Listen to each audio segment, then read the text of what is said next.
Hello and welcome to another episode of For the Love of Sports. My name is Michael Rasile, and this is a show where I get to talk about sports, I get to talk about business, and I get to talk about everything in between. Today, my incredible guest, I have Dave Raymond of Raymond Entertainment. He's the author of The Power of Fun. He is a speaker, he is a trainer, and he is the original Philly Phanatic. Dave, how you doing today? Good, Michael. This is exciting. Have been doing quite a few podcasts, but when it came up as the love of sports, nothing could be more authentic in my life than the love of sports, because everything that I've done in my career is because of the platform and the springboard that sports provided me. So, I know you're a sport enthusiast, maybe not so much for Philadelphia sports, but that's another thing we could talk about. We'll get there. But we all live in that wonderful environment. 100%. But watching the Eagles lose is probably my favorite thing about sports. So we'll get there, though. We'll get there. So, Dave, as you said, the authenticity of For the Love of Sports. I do this because I love it. I do this because I love sports, and everything that I'm doing moving forward, I try and tie back to sports at a very minimum. So the first question I have for everybody on the For the Love of Sports podcast is, why do you love sports so much? It's my DNA. I grew up as a young boy, watching my hero, wanting to be my hero, wanted to play football for my hero. And it was my father, Tubby Raymond, who, he came to Delaware. Shortly after he came to Delaware, I was born in 1956, and he remained at Delaware for his entire career. For 50 years, he was there, 36 years as the head football coach. And so, winning, Michael, or a game of sport was not anything to do with our reality. It was, we had to win, because if we didn't win, then, my dad was going to have to leave Newark, Delaware and go somewhere else. So you can imagine the passion, the anxiety, the energy that was put into Delaware football. And they were my heroes. I love Major League Baseball. I was a huge Phillies fan because my dad started his career in baseball and played college baseball for Michigan. So it's my DNA. I mean, I lost so many girlfriends over the years because when they would say, well, it's just a game, done, gone, out, and that's the way, my friends and my relationships were all with a backdrop of sports. And of course I was an athlete. I was small and slow, but I was able to overcome that because I had what one of my attorneys calls piss and vinegar in my which small, people with small man's syndrome, that's part of what they do, is they fight and dig and scratch. So, I would not be here if it were not for sports. 100%. And I mean, hey, it's a Thursday, end of January. You've pretty much peaked coming on this show as well. So just congratulations. Sincerely, congratulations. I agree. That's correct. Yeah. Of course, I'm just kidding. But no, sincerely, I think, obviously sports has brought so much to so many people in one way, shape, or form, whether it's the ability to kind of turn off the rest of the world, as we thankfully have been able to do a little bit during this pandemic when sports were able to come back. But I also think it affords us the opportunity to be a part of something. Right. I can go to a bar. I can see someone in a Saquon jersey, and I can immediately be friends with them and ask them questions. We can have a conversation, have a full blown conversation, and not even know each other's names. Right. And I think sports offers that from the fan standpoint, but obviously from the coaching standpoint, like where your father came from, obviously the discipline, the hard work, time management, and playing as you did, all those things come from it. And you can, at a minimum, take what you learned in sports and push it forward through the rest of your life, whether that's high school, college, beyond into your career, if it's unfortunately not within sports. And one of your first jobs, which I think is pretty fantastic, you were the original Philly Phanatic, correct? Yeah, I was. And, ironically, again, it was my father who provided that opportunity. And how do you build the character, right? Like I've known the Philly Phanatic. I've gone to Phillies games when I was younger. I was scared of him because he's a big, green, disgusting creature. And, I wasn't a huge fan, but obviously he embodies the city of Philly pretty well. We'll get to gritty in a second. Don't worry. But like, what is that like? A, being told, hey, do you want to be a mascot? Because that's always just it's just a weird place to be in. But B, not only being the mascot, being the first to be that mascot and needing to embody, embolden, and create this character. I'm sure they gave you some points, but you kind of had to learn along the way, right? Yeah, they didn't give me many points. My dad encouraged me to, expand some of my thoughts about what I could do after college. helped me get an internship in 76 and 77 with the Phillies. And after that, I'm like, I'd given up wanting to be a football coach because I realized there was no, I mean, yeah, you could get fired from any job, but in this case, I could be working for my major league team. So, for the Giants, can you imagine, working for the Giants, and that was your career. So I saw that as an opportunity. And what happened was, and of course, what my dad taught me was, look, show them you're valuable, and you become valuable, and they will keep you. Don't tell them, show them. This was all part of his upbringing. And so I went in there and just hustled around, cleaning toilets one day, taking the national anthem singer up to the place where they could get dinner afterwards. I was doing everything. And so the third year, it was only supposed to be a 2-year internship. So in 78, I thought they were going to call me and say, David, graduate and come back and see us. Maybe we'll have something for you. And instead, they called me and said, hey, do you want your job back this summer for 70 or 78? Are you available? And I said, sure. He goes, can you stay for all the games? That was the perk, right? I could sit anywhere. I could go and sit in the broadcast booth. I could sit behind home plate. I had access to do it the way I wanted to. And I'm like, and then they said, we'll pay you to stay for the games. What do you want me to do? They said, go to New York and get fitted for the costume. I started to complain a little bit. They said, will you just go to New York and get fitted for the costume? Okay, fine. So I'm going to show them, right? And then, through the course of that environment, which there were some amazing parts of that, meeting one of Jim Henson's original designers, who was behind working with Bill Giles to come up with the first drawing of the Phanatic. And that's what I saw before the costume was completed. And I'm like, okay, looks great. I'm getting paid to be a Muppet. Yeah, this is going to be awesome. Until I started to realize I was getting no direction. The costume came on the first day I was supposed to wear it. And I realized, dude, you have no skill sets for this. What? I mean, other than being an athlete, when we can talk about how sports help, create this personality. But I went to my boss and said, costume fits me. It's tonight. You haven't told me. What do you want me to do? And he looked completely confused by the question, Bill Giles, who was the brilliant mind behind the Phanatic. And he said, you know what, David, because he saw the fear come on, just go have fun. If you're not having fun, the Phanatic isn't going to be funny. And the Phanatic has to be funny to work in front of our fans. So go have fun. I go tearing out of his office and he screams at me. I mean, I'm not lying. He yells at me as I'm going through his door because he sees he's told a college student he's getting paid and his job is to have fun. He goes, G-rated fun, G-rated fun. So that was the only box I was given. And it was enlightened leadership because they let me take it and go.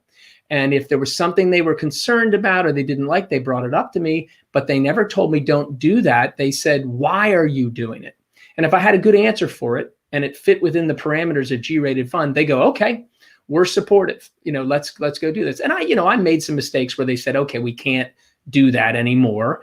And it was usually about potentially delaying the game or those types of things. But my product and the personality was all born out of my understanding about baseball players and the environment and the umpires. I knew who the authority figures were. I knew the flow of the game. I understood the emotion of playing baseball. And I played at a high level in high school. We won the state championship at my high school. I was a pitcher.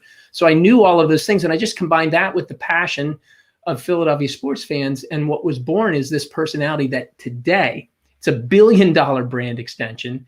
And it continues to build new fans 43 years later.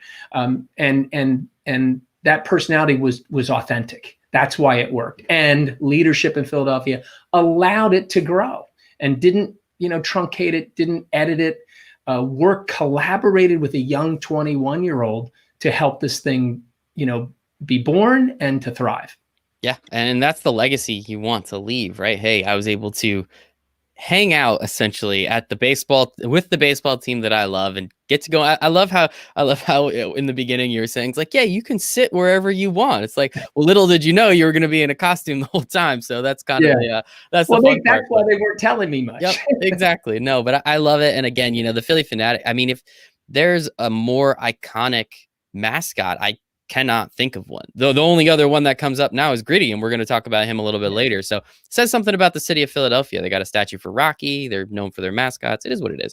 But it's just one of those things like Michael, look, we don't want this to go off the rails. I'm just going to keep taking jabs. I give you 3 jabs. No. I got to have some time to talk about the den of iniquity north of us. who's Far. overcome with success and doesn't see their failings. We could have that conversation, but let's I'm willing wait to for have a that. beer.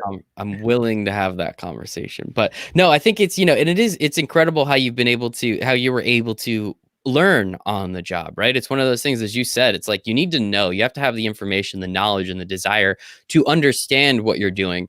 But from there, have fun. And thankfully, again, you didn't figure this out during the age of social media. You didn't figure this out during the age of camera phones, where a couple of those things were going to get caught, put online, maybe make Sports Center's not top 10, right? Oh yeah, oh yeah, and that is the beauty, and as you say, we'll talk about it. That one of the big success factors for Gritty and his meteoric rise was the social platforms that they were aware of, and it's a wonderful story about collaboration as well. Yes, and again, we will get to that. So I guess after how many years were you the Philly Phanatic, and then eventually like, this is fun, but Well, I kind of got other things to do, right? yeah, well, I think I was with them for 16 years as the Phanatic, and the two interns, almost 20 years, and still very close with Philly's leadership. They're a client of mine as well, and it was always a family atmosphere. And even with human resources and the way things have changed, they still have been able to hold on to that family atmosphere that was really born from the Carpenter family, who owned the Phillies and then sold to Bill Giles and his group.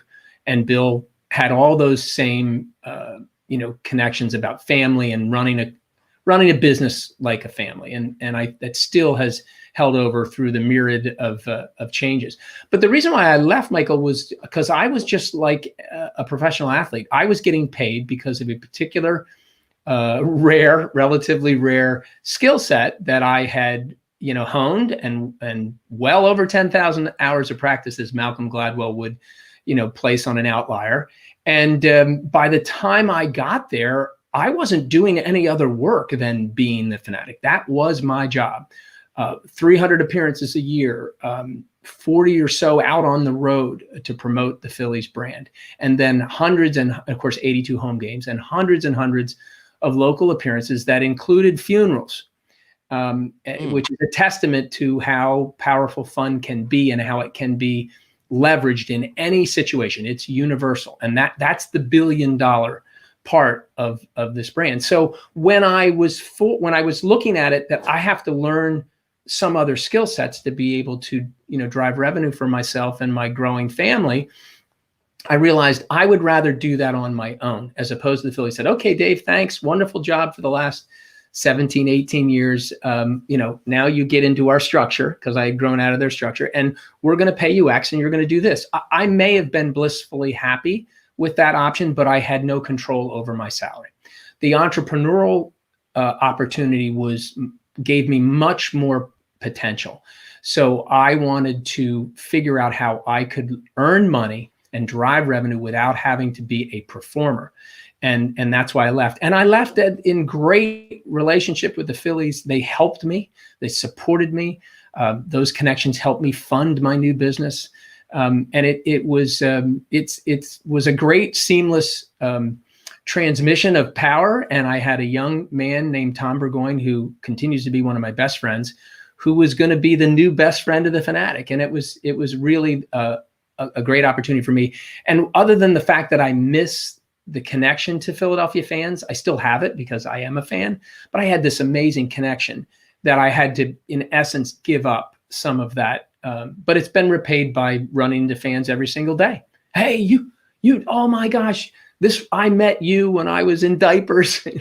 You've entertained my kids, and so that love, that undying, beloved feeling will always remain. And so it was a wonderful chance for me, and it did lead me on to, I think, bigger and better things in terms of how I can affect people.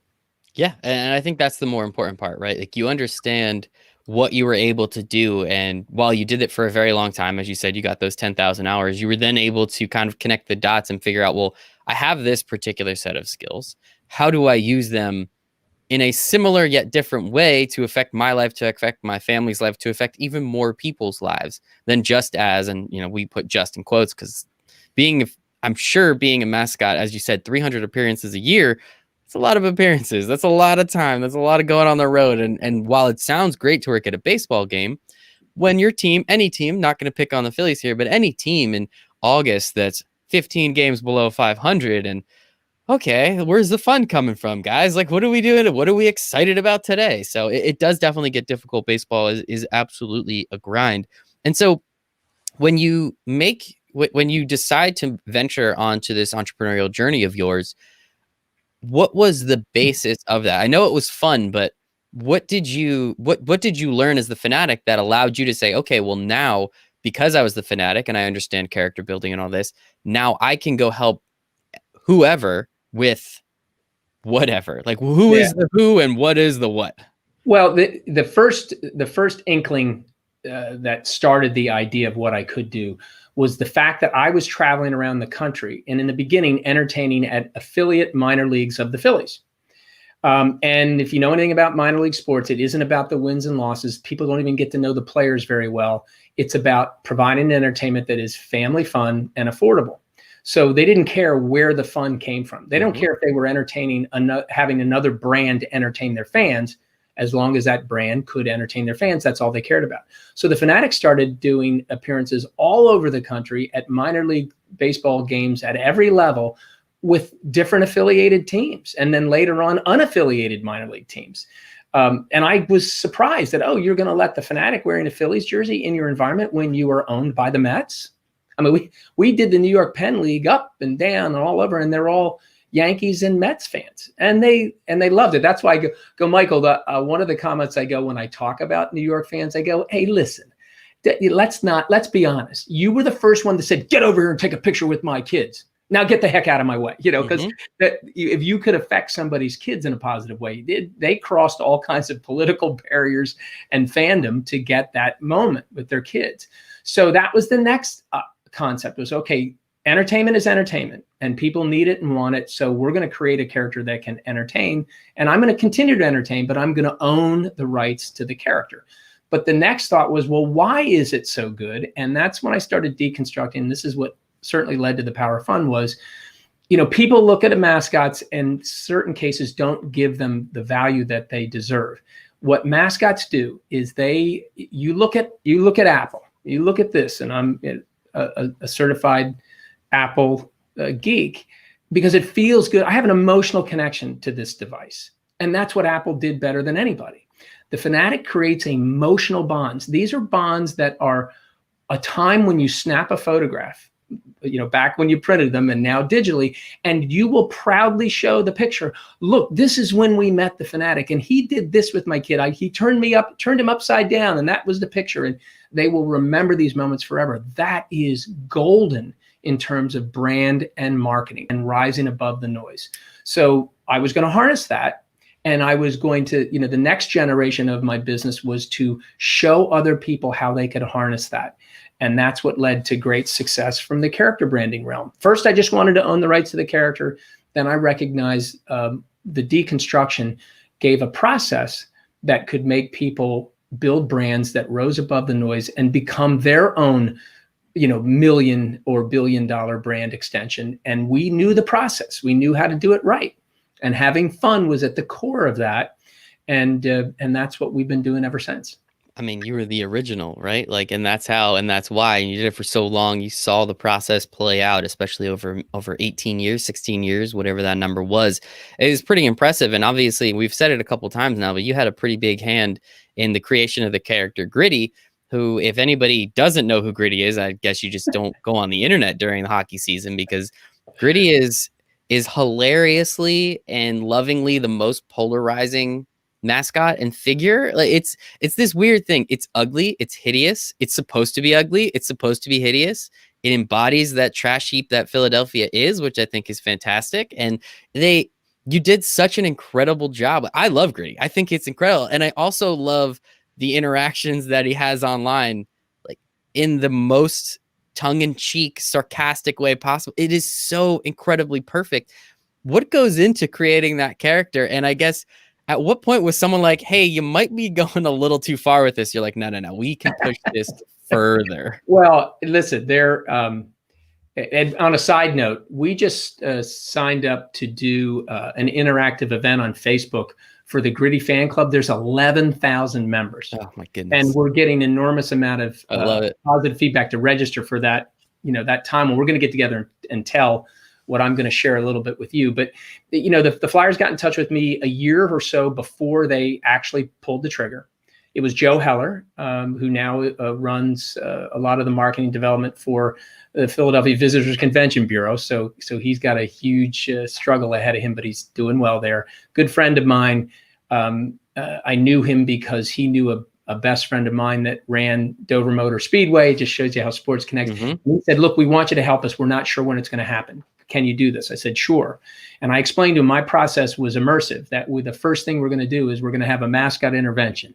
We're going to sit down and talk about how the steps you need to take that you can't ignore to take to be successful, and the things you should not spend time on.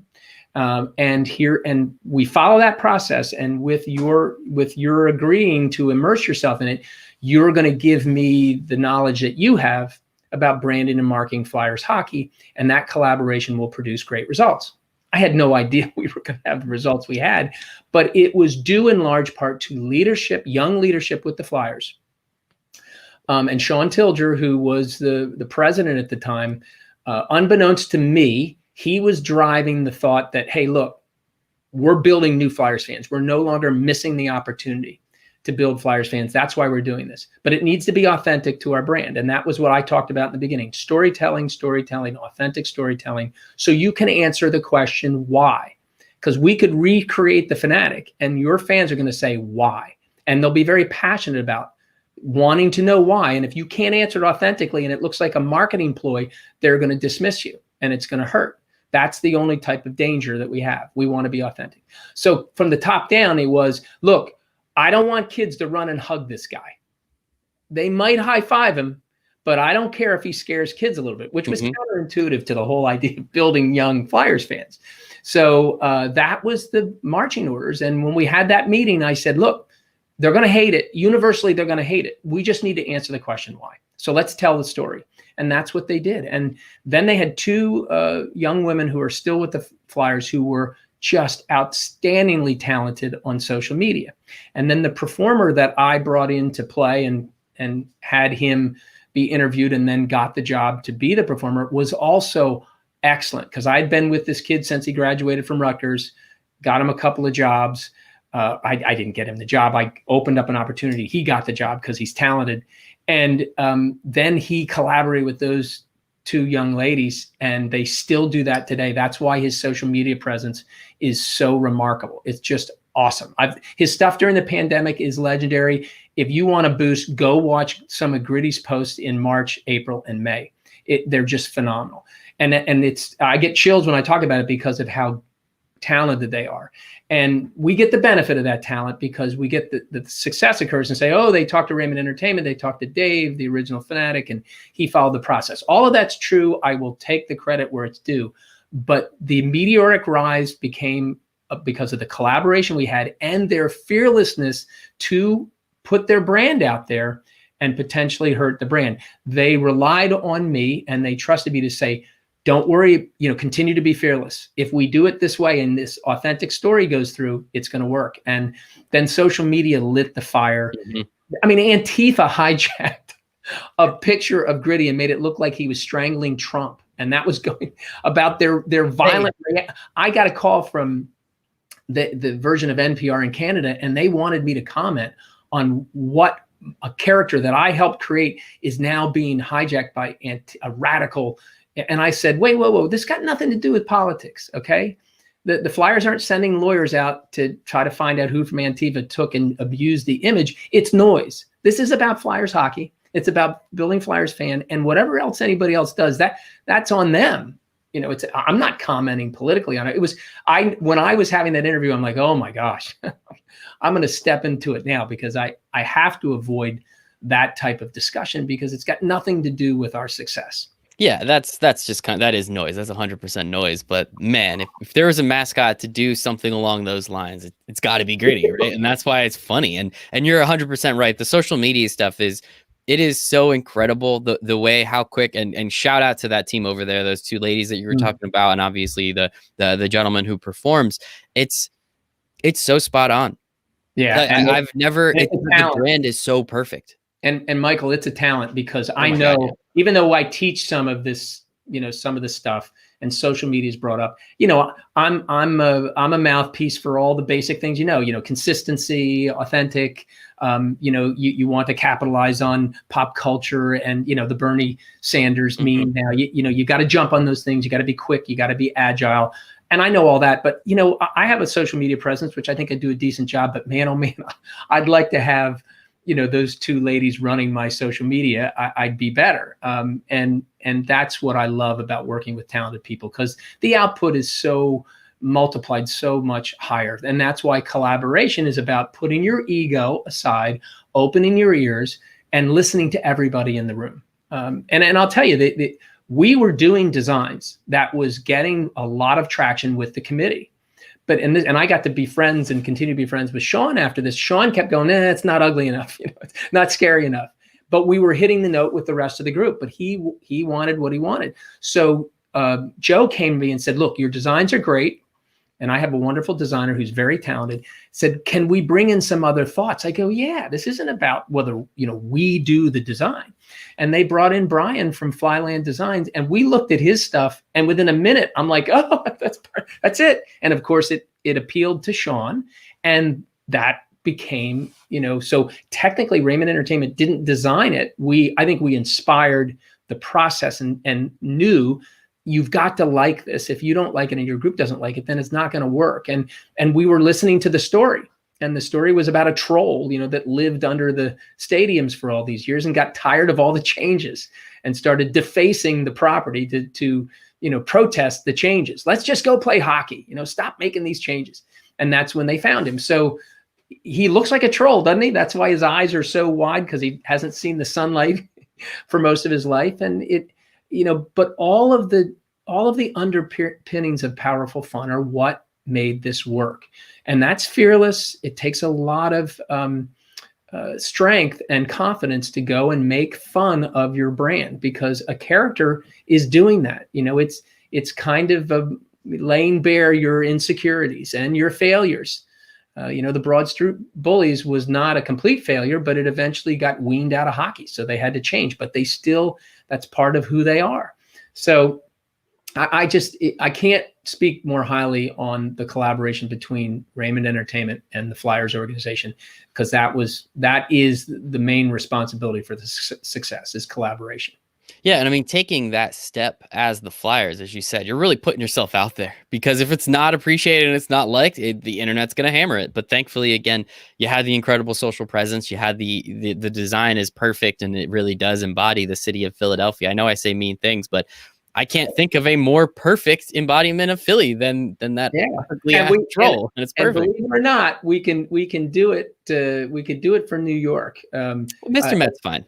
Yeah, he's I love flipping people off too. So that's that's perfect. He's flipping everybody off. How New York is that? Yeah, listen. He's in the Mascot Hall of Fame, so I'm not unhappy with Mr. Met. But I think the Yankees and the Giants, we could do the same thing, because it really is about this authentic storytelling. So all that success that the New York sports brands have seen, other than the Nets, and looks like that might be changing. But they've experienced all this success, and the Knicks, they all have success in their history. So there would be some of that, smug brashness that you'd have to capture, and you could do it. It requires, commitment. And I know the Yankees are having difficulty committing when they feel like they have a brand that doesn't need help.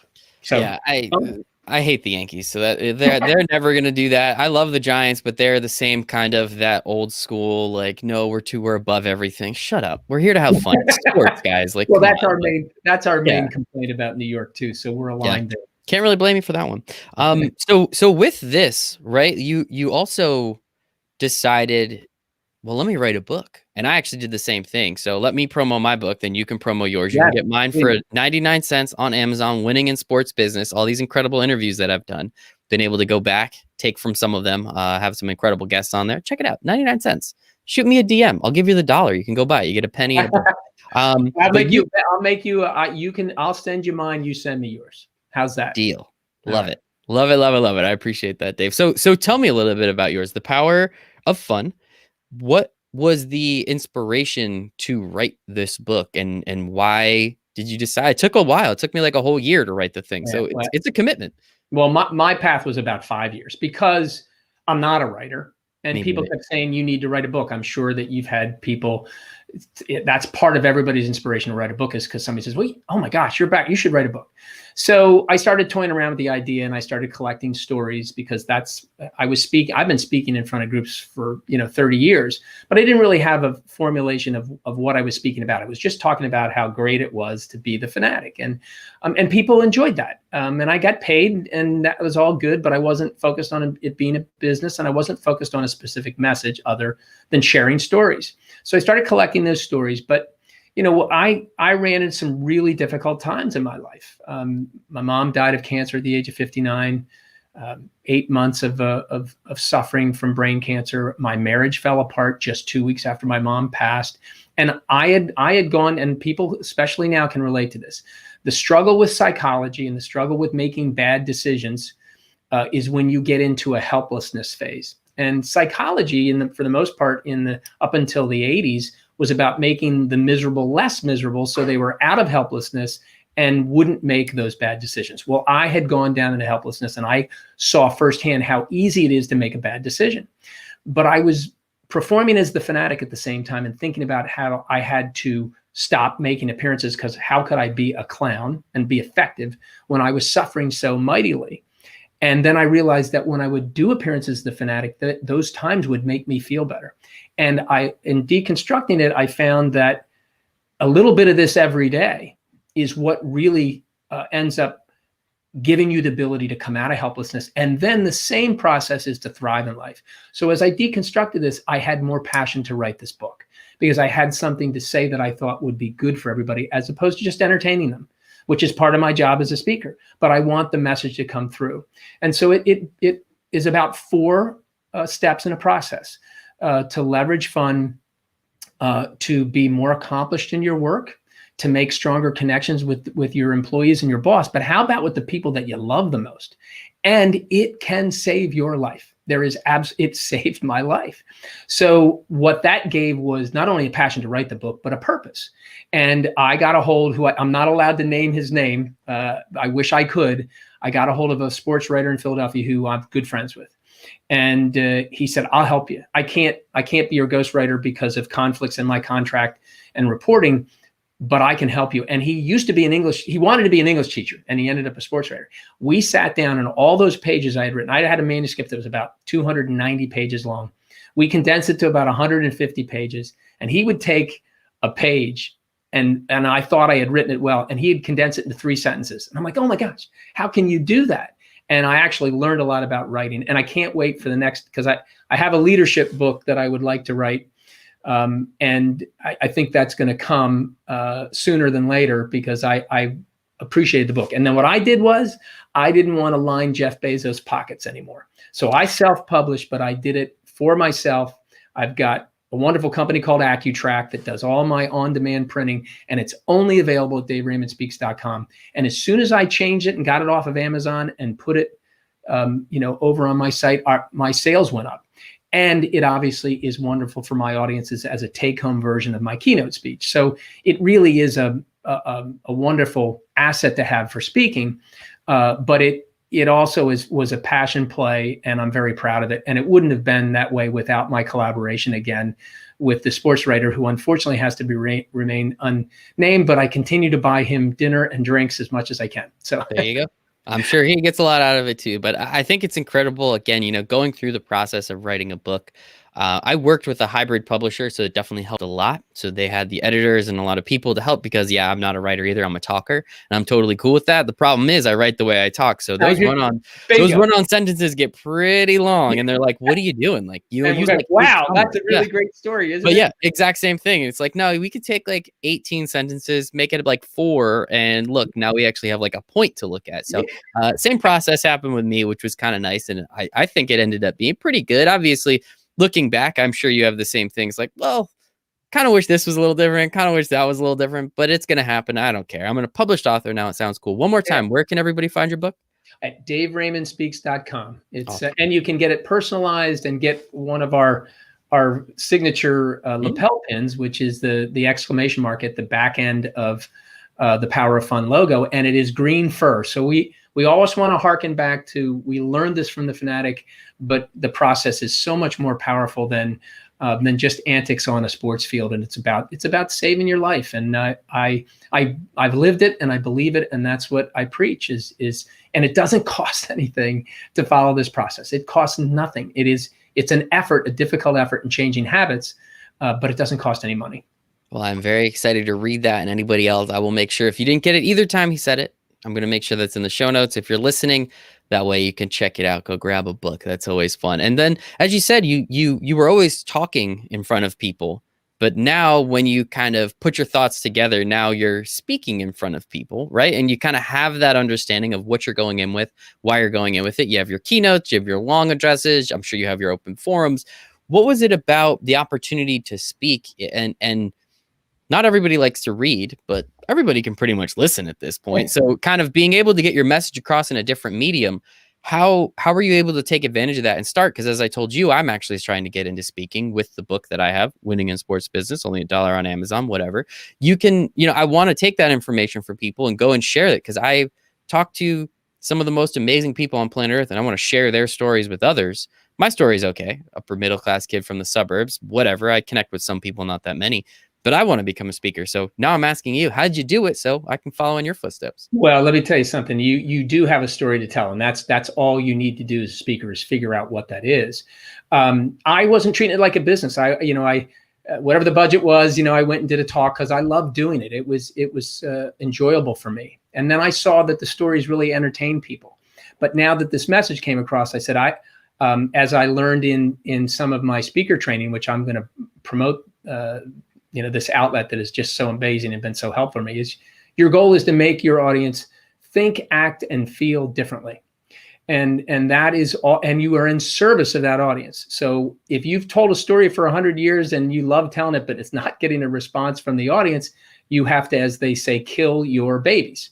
You got to let them go. And so I learned all this first by looking at the business angle of how do I run a speaker's business. And I followed Jane Atkins online. She's a wonderful speaker coach, focused a lot on women speakers, but her information is golden. And I went to her seminar. I met a couple of high-level speakers, Ryan Estes and Kendra Hall, who I've stayed in touch with.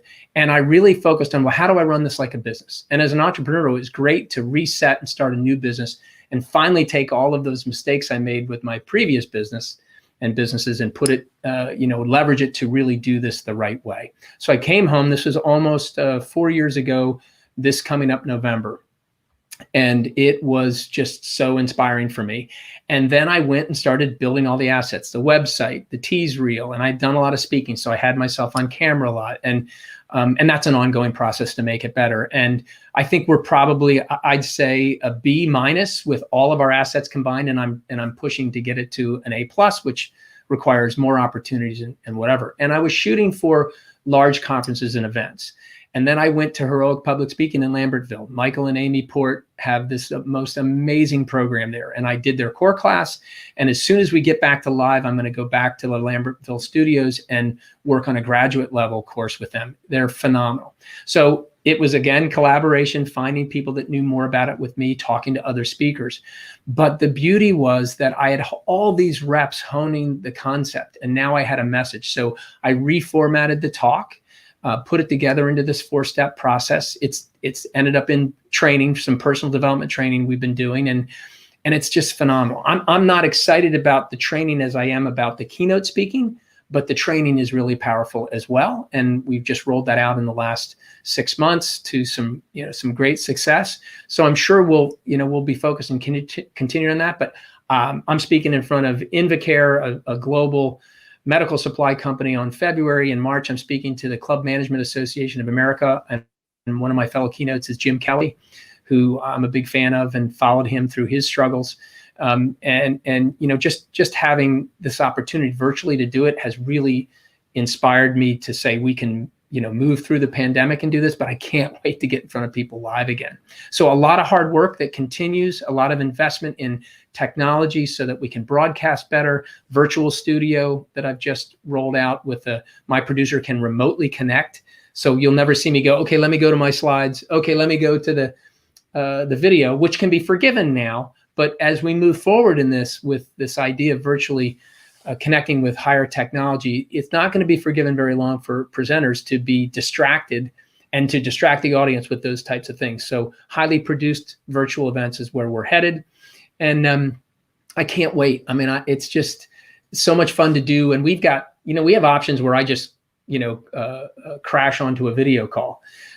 We have kind of cameo recorded options where I'll record a message, which is surprisingly to me has become a popular rollout, and a fireside chat, a podcast style conversation in front of leadership or employees where I tell the fun stories, but the message comes out. So virtually has been a boom for us. But I do want to get back live in front of people soon. Virtual is fun, but yeah, I miss shaking hands, kissing babies, doing all that stuff. That was a lot of fun. But Dave, this was incredible. I am so excited to stay in contact with you over the coming years. So that way I can kind of, I'm only a few years behind you in the speaking tour. So hopefully your knowledge can help me accelerate a little bit. Excited to read your book one more time. Where can everybody find that? At DaveRaymondSpeaks.com. And that's where you can find all about our virtual options as well as live keynotes.